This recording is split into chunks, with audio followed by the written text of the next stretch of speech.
Amigos, familia, qué gusto saludarles. Hoy es domingo 29 de junio, ya último domingo de este mes. Ya mañana terminamos este mes de junio, el primer semestre de este año 2025, y estoy totalmente seguro que, al igual que yo, has experimentado ese amoroso y permanente cuidado de papá.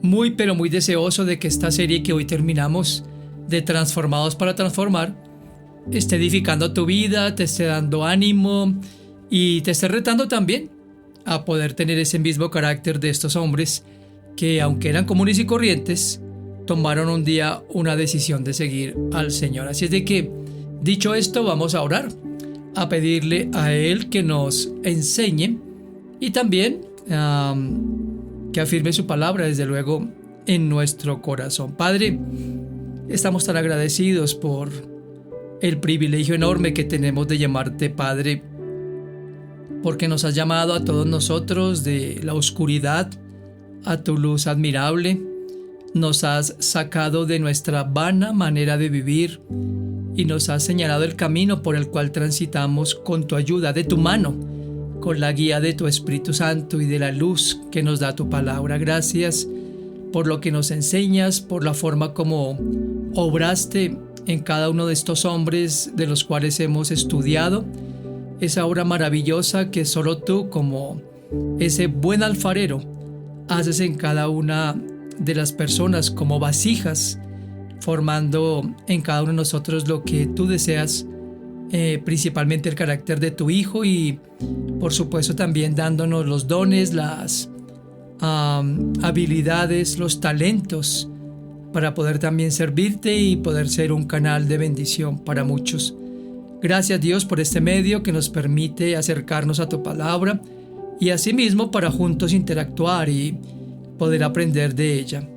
Te pido por favor que afirmes la verdad de hoy en nuestro corazón, y rogamos por aquellas personas como mi suegra, Señor, que todavía están algo delicados de salud. Te pedimos que tú obres en ella, que tú permitas que pueda pronto estar en casa, al igual que cada persona que hoy está tal vez en una situación similar, en una clínica u hospital, y también aquellas personas que están en medio de alguna situación difícil. Padre, por favor, asísteles.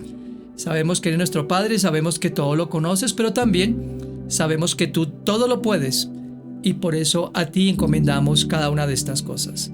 En el nombre de Cristo nuestro Señor. Amén y amén. Muy bien, como lo decía en la oración, hoy vamos a finalizar esta serie de Transformados para Transformar, viendo las vidas de los dos últimos discípulos que Cristo llamó. 5 cosas que hemos visto en general del llamamiento que Jesús hizo a sus discípulos y que sigue haciendo a cada uno de nosotros y a cada persona en el mundo, a hombres y mujeres. 5 cosas para tener en cuenta en cuanto a la elección que Jesús hizo y que sigue haciendo de sus discípulos. Él elige hombres y mujeres comunes y corrientes.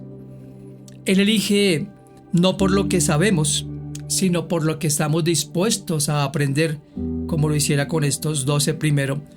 Él nos llama teniendo a cada uno una personalidad distintiva y para usarnos en diferentes lugares, con diferentes personas incluso, pero todos portadores de la misma verdad. Él nos llama o nos llamó no por lo que éramos, sino por lo que llegaríamos a ser en Él y para Él. Y en resumen, vimos que el Señor llama a hombres y mujeres no capaces, sino dispuestos.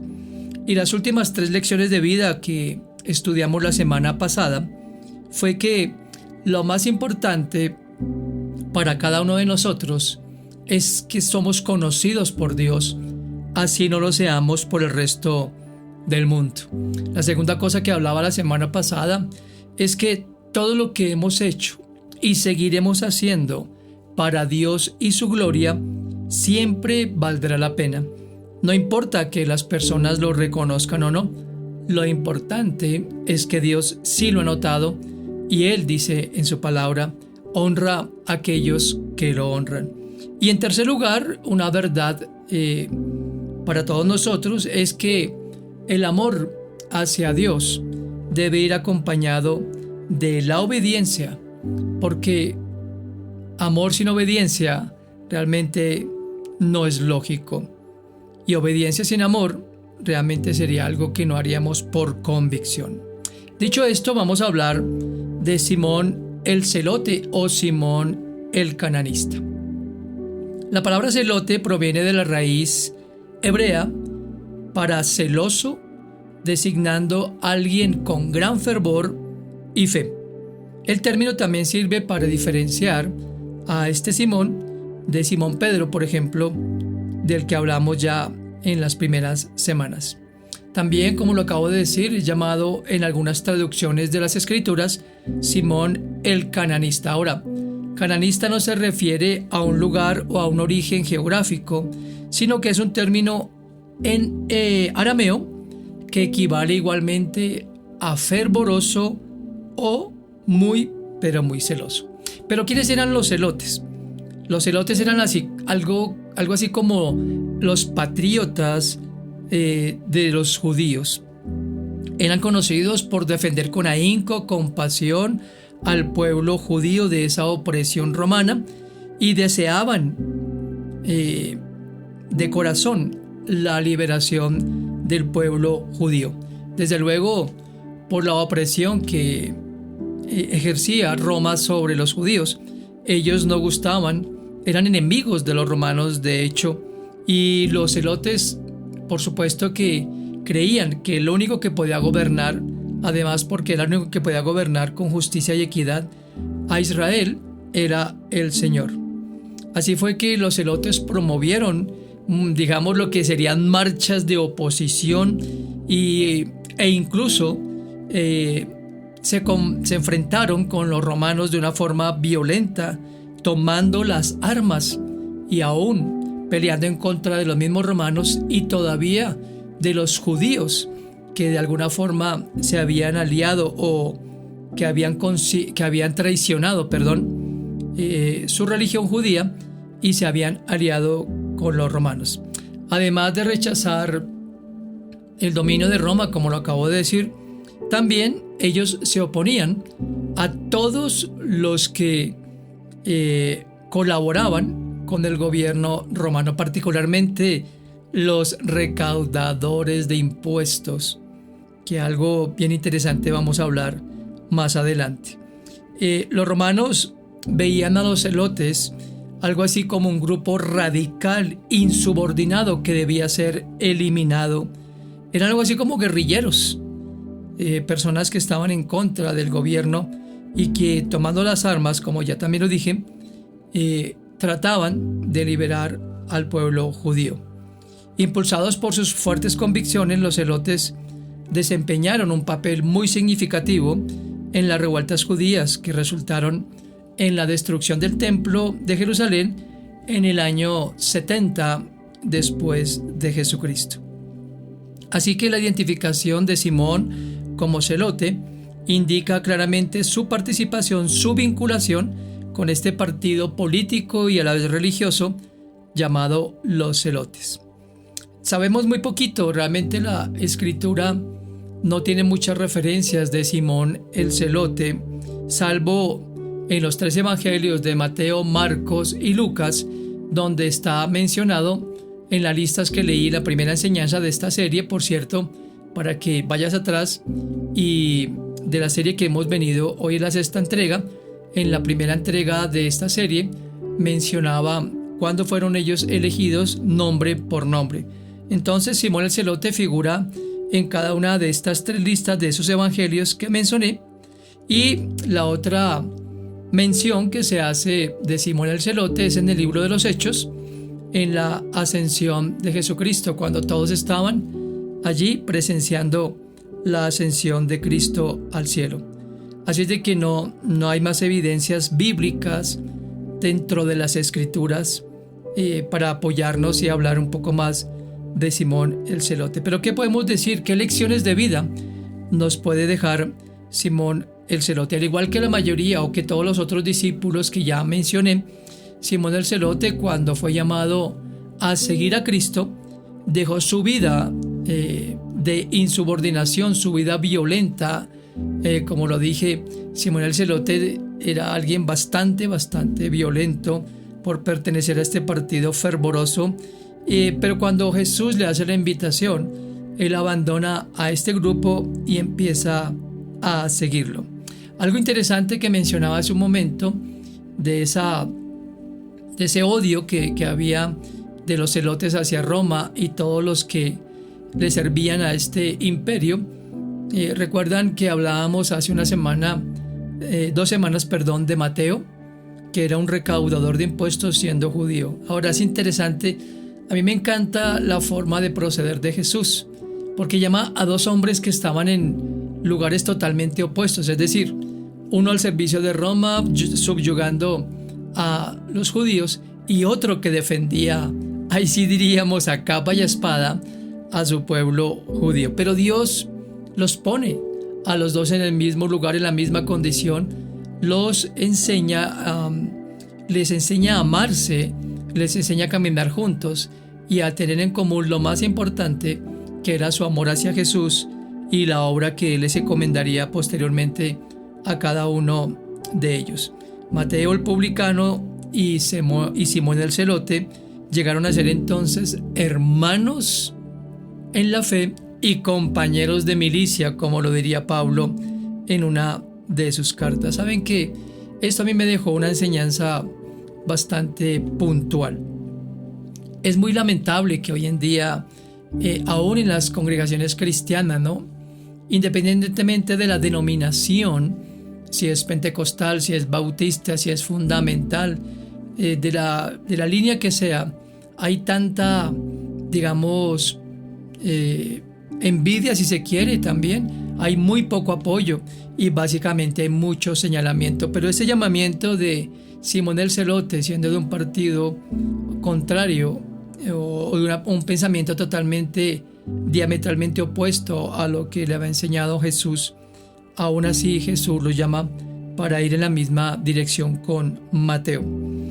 Entonces, sí es muy triste, ¿no? La iglesia cristiana no ha avanzado como debería avanzar.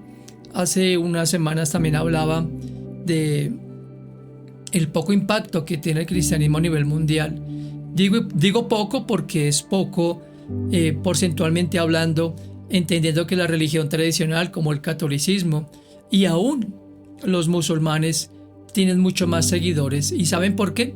Porque son mucho más unidos, no por una denominación, no por un tipo de visión, porque es que actualmente en el cristianismo las visiones personales de los hombres que dirigen son las que crean ese tipo de divisiones, podría decirlo así, o simplemente diferentes grupitos que en vez de trabajar unidos por la causa del reino, en vez de hacer como estos hombres, no solamente dejando como lo hizo Mateo, como lo hiciera Pablo en su momento, aunque no fue uno de los 12, pero Pablo fue llamado apóstol de Jesucristo y todos conocemos la historia de él, pensar más bien en la extensión del reino de Dios más que en visiones particulares. Pero es un comentario que quiero hacer porque es una oración que deberíamos hacer, así como Jesús oró, y me encanta esa oración de Juan capítulo 17, cuando Jesús ora por sus discípulos y dice: Padre, yo te pido que así como tú y yo fuimos uno, ellos también sean uno. Noten que incluía desde luego a Mateo y a Simón el Celote. Es un comentario que quería hacer. La muerte de Simón el Celote, algunos historiadores dicen que después de evangelizar la región o gran parte de la región de Egipto, Simón se unió a Judas en Armenia o Persia, en lo que se conoce actualmente como el Líbano, y ambos fueron martirizados en el año 65, dicen algunos historiadores. Probablemente fue crucificado por ser obispo de Jerusalén. Hay otros historiadores que afirman, o concretamente los etíopes cristianos.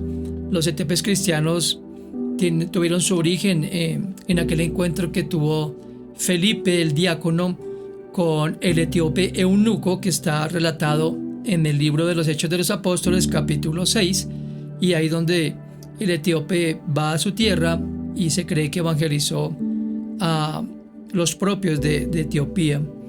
Dicen que probablemente pudo estar allá en parte de África, y que pudo haber sido sacrificado o crucificado en Samaria.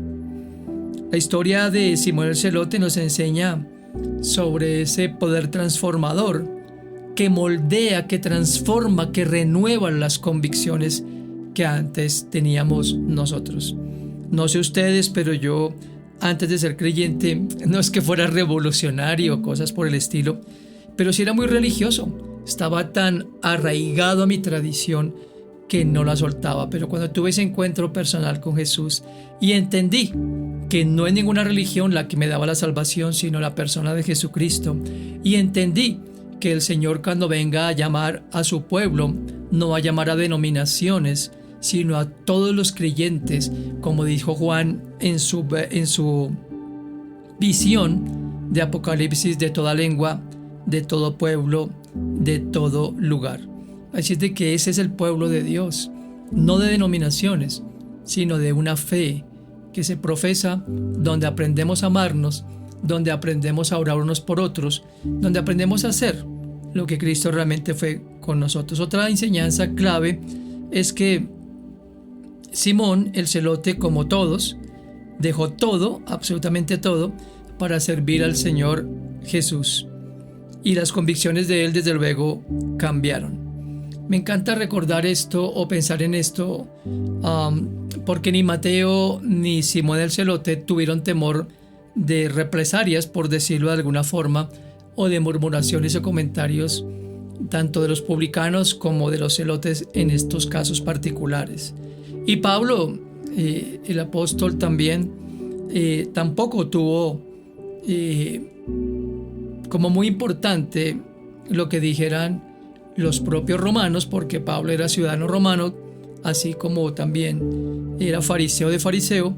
Pero miren lo que dijo Pablo. Este es un versículo que quisiera que tuvieran en su corazón y no lo olvidaran nunca, y que sea nuestro mismo sentir. Pablo, en su carta a los Gálatas capítulo 1 verso 10, escribió: yo no ando buscando que la gente apruebe lo que digo.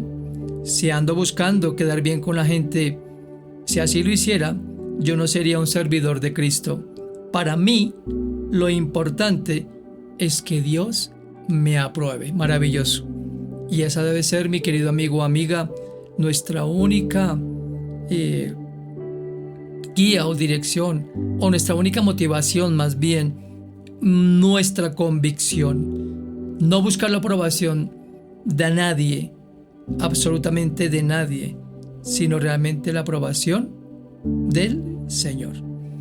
Y la historia de Simón el Celote, una vez más, nos enseña sobre el gran poder de Cristo para moldear el carácter y encarnar, o hacer en el corazón de cada persona, encarnar su propósito de llevar su palabra a muchas regiones. Y el último discípulo es Judas Iscariote. Judas Iscariote, el término Iscariote hace referencia a una ciudad llamada Queriot en la región de Judea. Esto lo hace, obviamente, diferenciarse de los demás discípulos o apóstoles, porque la gran mayoría, como ya lo vimos, eran de la región de Galilea.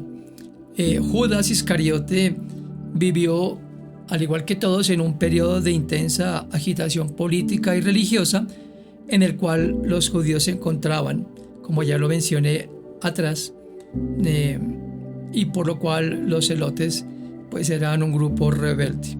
Judas Iscariote, al igual que los otros apóstoles, creía que Jesús vendría a provocar una revolución. Y aparte de Pedro, tal vez es uno de los discípulos más conocidos, aparte de Pedro y de Mateo, que ya lo mencioné, en las Sagradas Escrituras.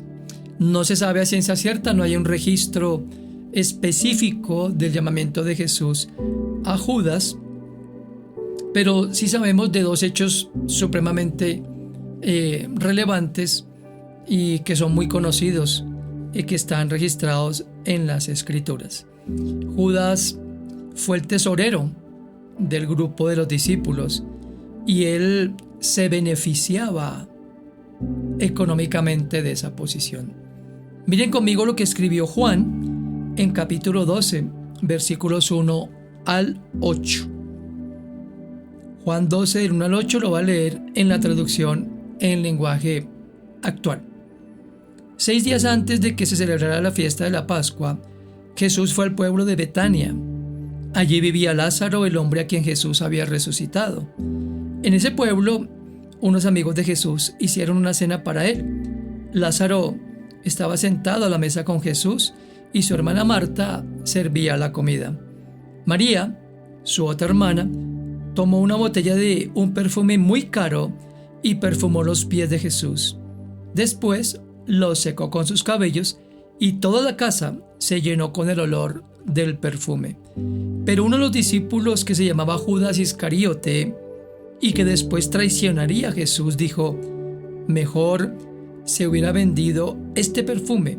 Nos habrían dado el dinero de 300 días de trabajo y con él podríamos haber ayudado a los pobres. Entonces Jesús le dijo a Judas: déjala tranquila. Ella estaba guardando ese perfume para el día de mi entierro. En cuanto a los pobres, siempre los tendrán cerca de ustedes, pero a mí no siempre me tendrán. En realidad, a Judas no le importaban los pobres, dice Juan. Dijo eso porque era un ladrón. Como él era un encargado de cuidar el dinero de Jesús y de los discípulos, a veces se lo robaba. ¡Guau!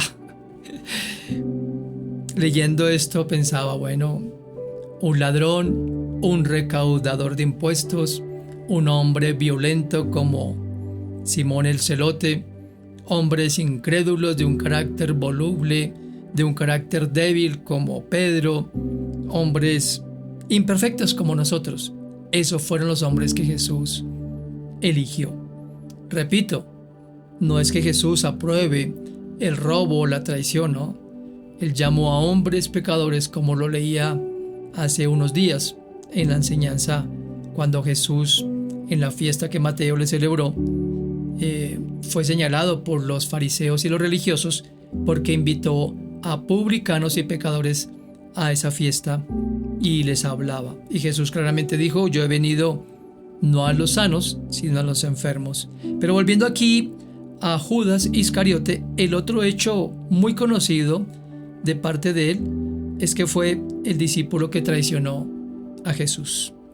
En Juan capítulo 6, versículos 60 al 71 dice lo siguiente: cuando muchos de los seguidores de Jesús le oyeron enseñar esto, es decir, en el contexto de este capítulo 6, de ese versículo 60, Jesús ha estado hablando que Él es el pan que descendió del cielo, que Él es el pan de vida y que todo el que lo tiene a Él vivirá. Ahora, cuando los seguidores de Jesús lo oyeron, dijeron: esto que dices es muy difícil de aceptar. ¿Quién puede estar de acuerdo contigo? Jesús le respondió: ¿esto los ofende? Entonces, ¿qué sucedería si me vieran a mí, el Hijo del Hombre, subir al cielo donde antes estaba? El que da vida eterna es el Espíritu de Dios. Ninguna persona puede dar esa vida. Las palabras que les he dicho vienen del Espíritu que da vida, pero todavía hay algunos de ustedes que no creen. Jesús dijo esto porque desde el principio sabía quiénes eran los que no creían y quién era el que lo iba a traicionar. Noten esto. Versículo 65. También les dijo que nadie podía ser su seguidor si Dios su Padre no se lo permitía.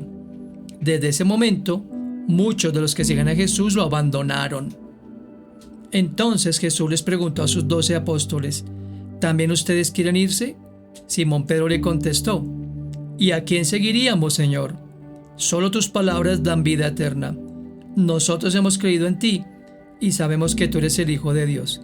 Jesús les dijo: a ustedes 12 yo los elegí. Sin embargo, uno de ustedes es un demonio. Jesús se refería a Judas, hijo de Simón, el Iscariote, porque Judas, que era uno de los 12, lo iba a traicionar.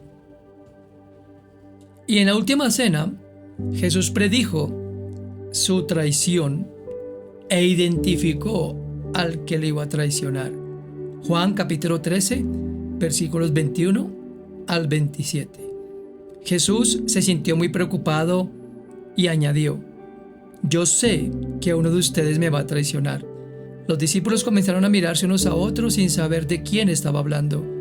Mientras cenaban, el discípulo favorito de Jesús estaba sentado junto a él. Ahí está hablando de Juan.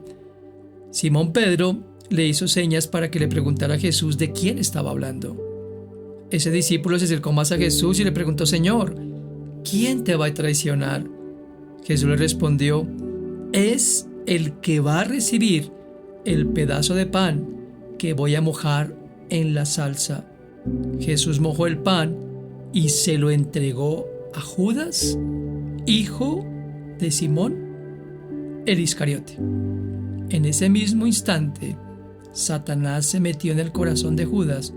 Jesús le dijo: Judas, apúrate a hacer lo que has planeado.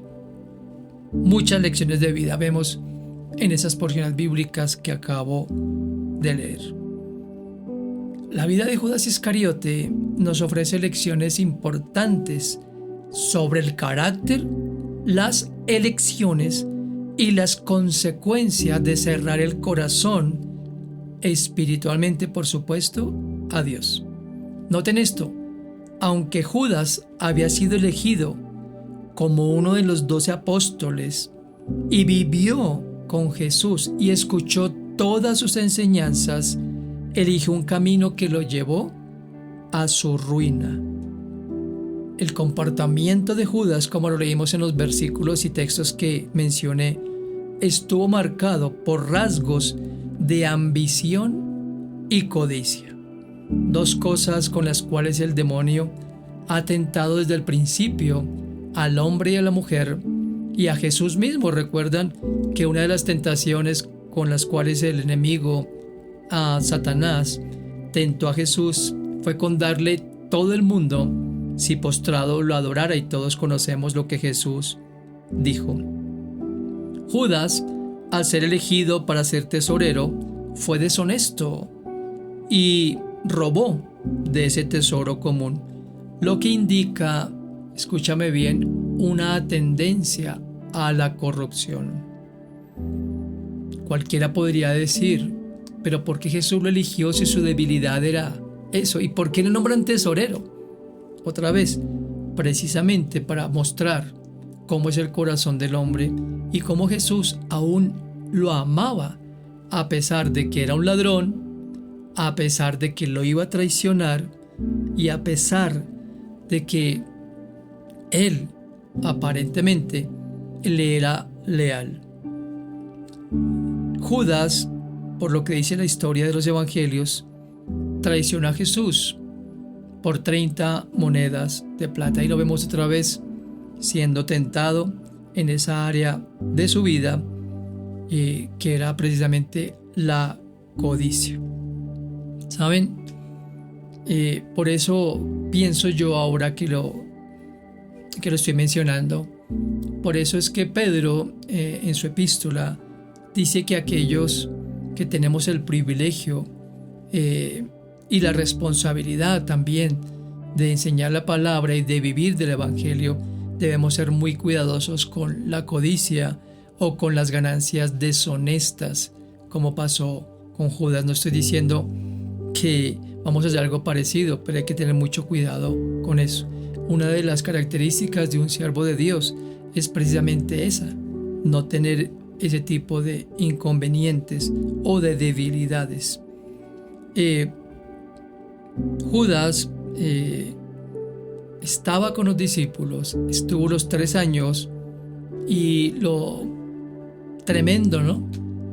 Cuando Jesús le revela a todos sus discípulos allá en la cena que Judas era el que lo iba a traicionar, le estaba dando de su plato para que mojara el pan en el plato de Jesús. Pero momentos antes, recuerden ese hecho de humildad y de amor y entrega que Jesús hiciera por sus discípulos, que está registrado allá en Juan capítulo 13. Había lavado los pies de todos y cada uno de ellos, como muestra de que los amaba, y ese amor no excluía a Judas. Jesús también lavó los pies de quien lo iba a traicionar. Qué amor tan grande. Y por eso ustedes y yo hemos sido llamados no a imitar a Mateo, ni a Juan, ni a Santiago, ni a ninguno de esos hombres, sino a Jesús. Por eso somos discípulos de Cristo, seguidores de Jesús. Dice Lucas en su libro de los Hechos de los Apóstoles, capítulo 1, 16 al 19, todos sabemos que a Jesús lo arrestaron porque Judas llevó a los enemigos de Jesús hasta donde él estaba. Eso ya lo había anunciado el Espíritu Santo por medio de David. Así lo dice la Biblia y así sucedió. No hay que olvidar que Judas era uno de los nuestros y que trabajaba con nosotros. Cuando traicionó a Jesús, con el dinero que le dieron fue y compró un terreno, pero luego cayó de cabeza, se estrelló contra el suelo y en Jerusalén todos supieron que ese lugar fue llamado Campo de Sangre. El ejemplo de Judas claramente nos advierte sobre las consecuencias de las malas decisiones y la importancia de tener un corazón alineado con el del Señor y abandonar realmente todo lo que nosotros éramos anteriormente. Estos 12 discípulos que acabo de mencionar en estas 6 enseñanzas nos muestran obviamente toda su parte humana, pero también nos muestran el efecto transformador del amor de Cristo y cómo lo llevó a trabajar, como lo dije hoy, particularmente a Simón el Celote y a Mateo el publicano, a trabajar juntos por el mismo Señor y para anunciar ese evangelio de verdad. Así es de que examinémonos, pidámosle al Señor que cada día nos capacite más y más. Y recuerden una cosa importantísima: lo que el Señor quiere de cada uno de nosotros como sus discípulos, como sus seguidores, es que seamos leales a Él y que seamos fieles a Él. Cuando Él venga, Él probará cada uno de los corazones y verá las motivaciones por las que hicimos cada cosa, y Él mismo allá en el cielo compensará, o como dijo Pablo en su carta a los Corintios, ojalá esas obras no sean quemadas. Así es de que les animo para que sigamos adelante, como dice el autor de Hebreos, con nuestra mirada puesta en Jesucristo, el autor y consumador de la fe, porque por Él vivimos, en Él estamos, por Él nos movemos y a Él es al que debemos servir. No olvidemos, cuando mencionaba hoy el texto de Juan capítulo 13, cuando Jesús lavó los pies, Él dijo en el versículo 15, porque ejemplo yo les he dado para que como yo he hecho, ustedes también hagan. Padre, gracias por esta mañana, por esta enseñanza que nos diste de tu palabra. Ayúdanos por favor a tener corazones mansos y humildes, enseñables.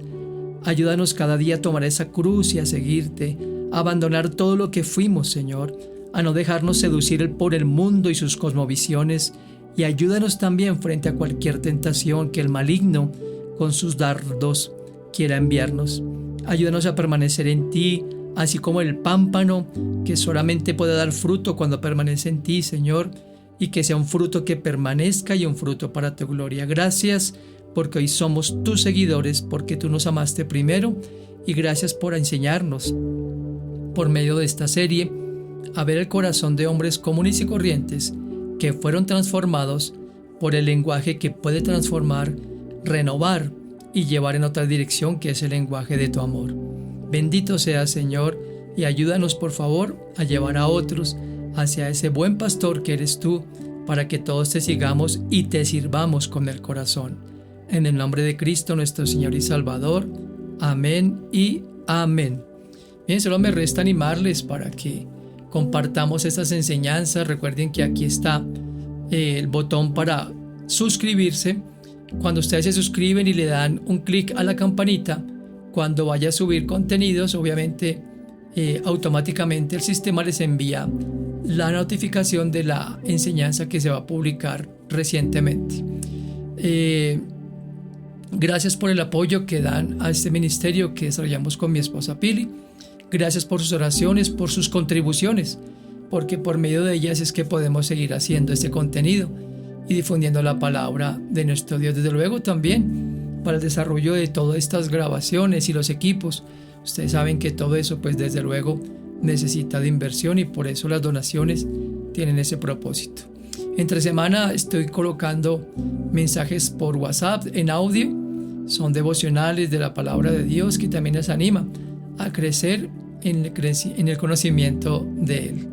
Les espero entonces el próximo domingo. Dios los bendiga, que tengan un excelente día, un muy bendecido comienzo de mes y que el Señor continúe guiando sus vidas con su espíritu y su palabra. Hasta pronto.